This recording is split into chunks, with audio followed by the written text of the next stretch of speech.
मैं अर्पण करूं वंदना में मातु की, उद्गार मैं अर्पण करूं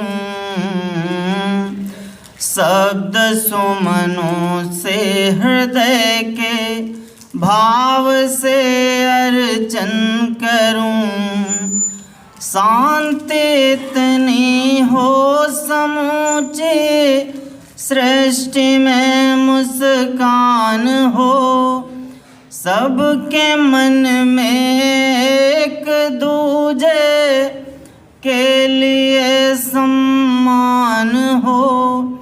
बड़ों का आदर करें, नैतिक सदा बचे रहें, चलते रहें सन्मार्ग पर, ईमान के सच्चे रहें।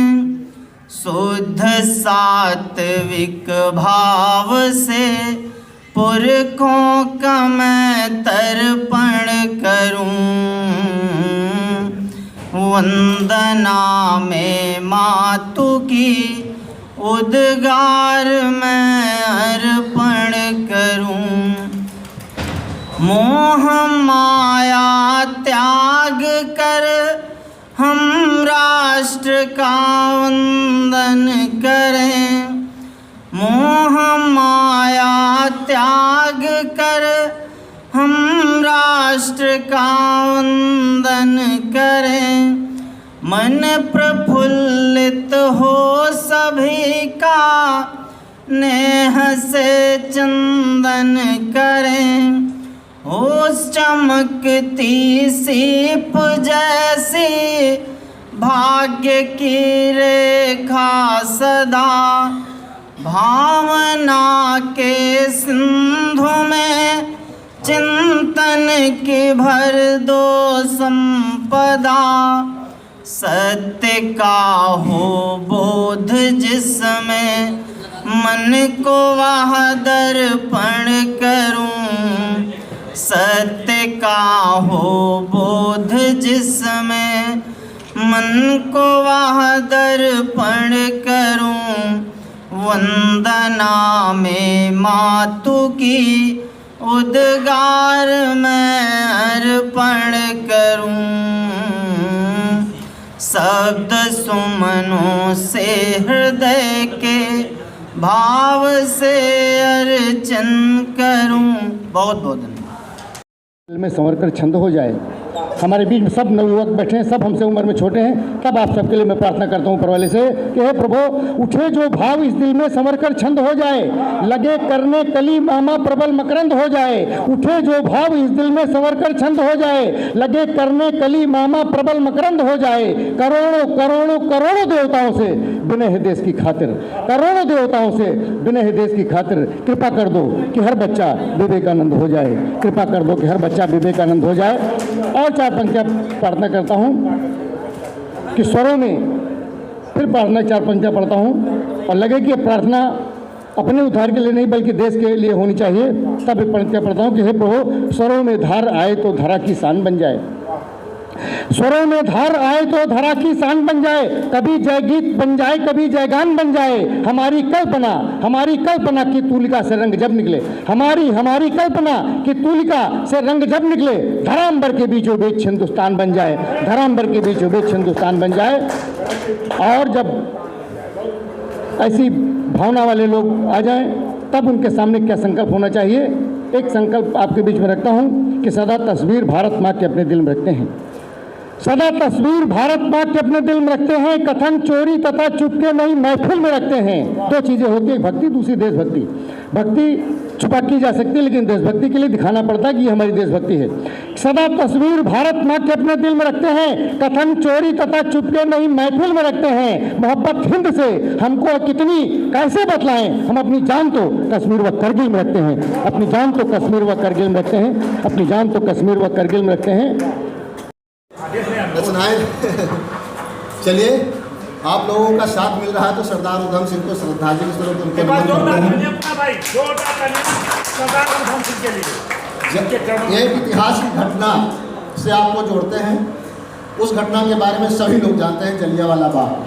जलियांवाला बाग जहाँ एक काले कानून का विरोध करने के लिए, रौलक एक्ट का विरोध करने के लिए तमाम स्त्री पुरुष बूढ़े बच्चे सब देशभक्त इकट्ठा हुए थे। जनरल डायर नाम का एक अंग्रेज अफसर बिना कोई सूचना दिए हुए गोली चलाने का आदेश दे देता है। तब तमाम 1400 को तो आंकड़ा लिखा पढ़े में है, लेकिन कितने शहीद हुए थे हमारे भाई बहन। उन समस्त भाई बहनों को नमन करता हूँ। भैया थोड़ी देर रुक जाओ, फिर हम लोग खा लेंगे प्लीज़। उन भाई बहनों को नमन करते हैं, सच्चे राजभक्तों के चरणों में नमन करते हैं, और उस क्रांतिकारी को नमन करते हैं जिसने 20 साल के बाद अपने भाई बहनों, अपने मित्रों का, अपने बंधुओं का बदला लेता है। रचना सुनिएगा कि जलियांवाला बाग की रस्से माथे तिलक लगाता हूँ, अतिशय पावन परम तीर्थ को अपना शीश झुकाता हूँ, जहाँ शांतिपूर्ण सभा में बैठे वृद्ध युवा नर नारी थे, रौलक एक्ट के विरोध में आए राष्ट्र के परम पुजारी थे, पर इन सबको ग्रास बनाने पहुंच गया एक हत्यारा था। जनरल डायर नाम था उसका, लंदन का हत्यारा था। गोली चलवाकर निर्दोषों को मौत की घाट उतारा था, और मानवता थी सो गई वहां पर सत्य दम्भ से हारा था। हजारों लाशें गिरी वहां पर, धरती भी कुलाई थी और सिसक रही थी भारत माता आंसुधार बह आई थी। जहां दीवाने आजादी के हर हर बम बम बोले थे, जिनके उच्च बलिदानों से दिग्गज सब डोले थे, और हर ओर मची थी अफरा-तफरी, धरा लहू से लाल हुई, और शहीदों के सोने से सारी बगिया भरकर ताल हुई। 20 बरस के ऊधम सिंह यहाँ सब रहे थे। देख वहाँ निर्लज क्रूरता कर रही थी दानवता का अभिषेक जहाँ, और प्रतिशोध की ज्वाला धधक उठी मन में लिए अंगारों को। सोचा सबक सिखाना होगा एक दिन इन मक्कारों को। कसम उठाकर वही ऊधम ने अपने मन में ठान लिया, सबक सिखाऊं उन दुष्टों को, कर में थान कमान लिया। इस लक्ष्य को पाने खातिर रहने लगे वही लंदन जाकर। लक्ष्य पूर्ण करना होगा अब रंग बसंती चोला गाकर, पर इसके पहले ही जनरल डायर गया पर लोक सिधार। किंतु ऊधम के मुख्य लक्ष्य की कुंद न हुई जरा भी धार। इस पाशविक घटना को जिसने अनुचित ठहराया था, जनरल डायर का क्रूर कत्ल जिसके मन को भाया था, अनुमोदन कर पूर्ण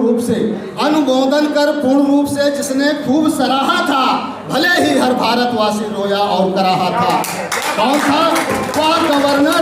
वह गवर्नर पंजाब प्रांत का खल माइकल वो डायर था प्रशासन हाथ में उसके गिनत निकम्मा और कायर था।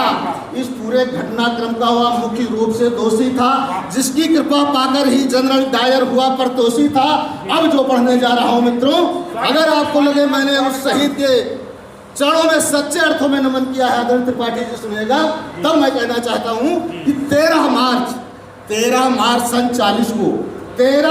सन 40 को लंदन का वह क्रैस्टन हॉल साक्षी बन गया उस बैठक का। घटना घटी जहां विशाल उसी सभा में माइकल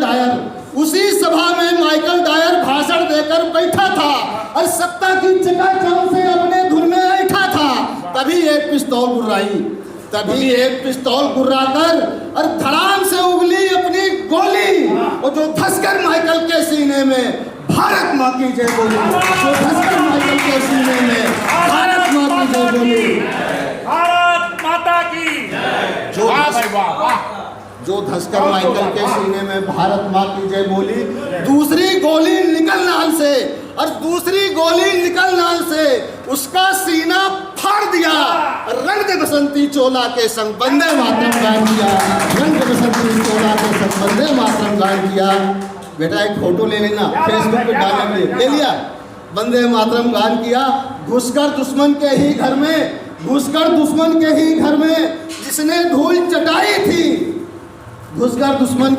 में जिसने धूल चटाई थी, उस नरनाहर को समझ भूल जाएगी।